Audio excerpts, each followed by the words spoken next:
کریں گے، لیکن یہاں پر یہ لوگ یہ صلہ دے رہے ہیں نوجوانوں کو۔ آپ لوگ اگر اس سے اتفاق کرتے ہیں تو 1 گھنٹے کا الٹیمیٹم دیتا ہوں، اگر یہ پریزیڈنٹ اور وائس پریزیڈنٹ اس ادارے کا آ کے مذاکرات نہیں کرتے تو 1 گھنٹے کے بعد کشمیر ہائی وے بلاک ہوگی۔ 1 گھنٹے کی ڈیڈ لائن ہے۔ یہاں پر لوگ بلوچستان سے آئے ہیں، یہاں پر لوگ سندھ سے آئے ہیں، کراچی سے آئے ہیں، یہ ساؤتھ پنجاب سے آئے ہیں، ہمارے پختون آئے ہیں، یہ لوگ کشمیر سے آئے ہیں، گلگت سے آئے ہیں۔ دوستان ذی وقار، میں یہ بات کہنا چاہتا ہوں، ہمیں یہ بار بار ہم کہتے ہیں جناب آپ لوگ، چلو خیر باقی تقریریں بعد میں صرف یہ کہنا چاہتا ہوں منظم رہیں، ہماری بہنوں کی عزت کا خیال ان بھائیوں نے رکھنا ہے نمبر 1، اور نمبر 2 یونٹی کے ساتھ رہنا ہے۔ پاکستان ہمیشہ زندہ باد۔ تکبیر، نعرہ رسالت، نعرہ حیدری، پاکستان، پاکستان، پاکستان کا مطلب کیا؟ منظم ہو گئے سارے؟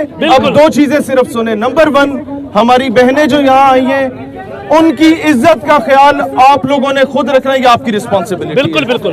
نمبر 2، آپ لوگ اپنے حقوق کے لیے آئے، بس ٹھیک ہے، کوئی اعلان کرنے کی ضرورت نہیں، آپ لوگ اپنے حقوق کے لیے آئے ہیں۔ حقوق منوانے کے لیے منظم رہنا از دا موسٹ امپورٹنٹ فیکٹر۔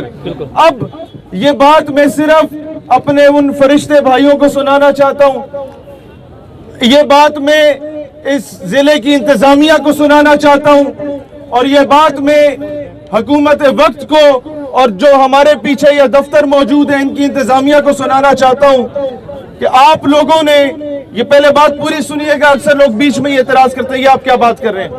ہم لوگ کسی بھی پولیٹیکل پارٹی کے بعد میں پہلے ہم پاکستانی ہیں، لہٰذا اب کرٹیسزم برداشت کرنا سیکھیں۔ پہلی بات، 1 کروڑ نوکریوں کی بات کی ہمارے ہینڈسم وزیر اعظم صاحب نے، 50 لاکھ گھروں کی بات کی ہمارے ہینڈسم وزیر اعظم صاحب نے۔ بات یہ ہے کہ جناب آپ کے ان 3 سالوں میں پورے پاکستان میں ایک بھی میڈیکل کالج نہیں بنا، اور جب اس قوم کا نوجوان، ہماری بہنیں، ہمارے بھائی جب اس ملک سے باہر جا کے ڈگری کرتے ہیں اور پھر وہ چاہتے تو امریکہ میں نوکری کر سکتے تھے، وہ چاہتے تو UK میں نوکری کر سکتے تھے، لیکن انہوں نے کہا ہم نے اپنی قوم کی خدمت کرنی ہے، اور واپس آئے۔ انہوں نے کہا کہ ہم یہاں اپنے پاکستان کی خدمت کریں گے، وہ واپس آئے، اور تم لوگوں نے ان کی ڈگریوں کو جلا کے راکھ کر دیا۔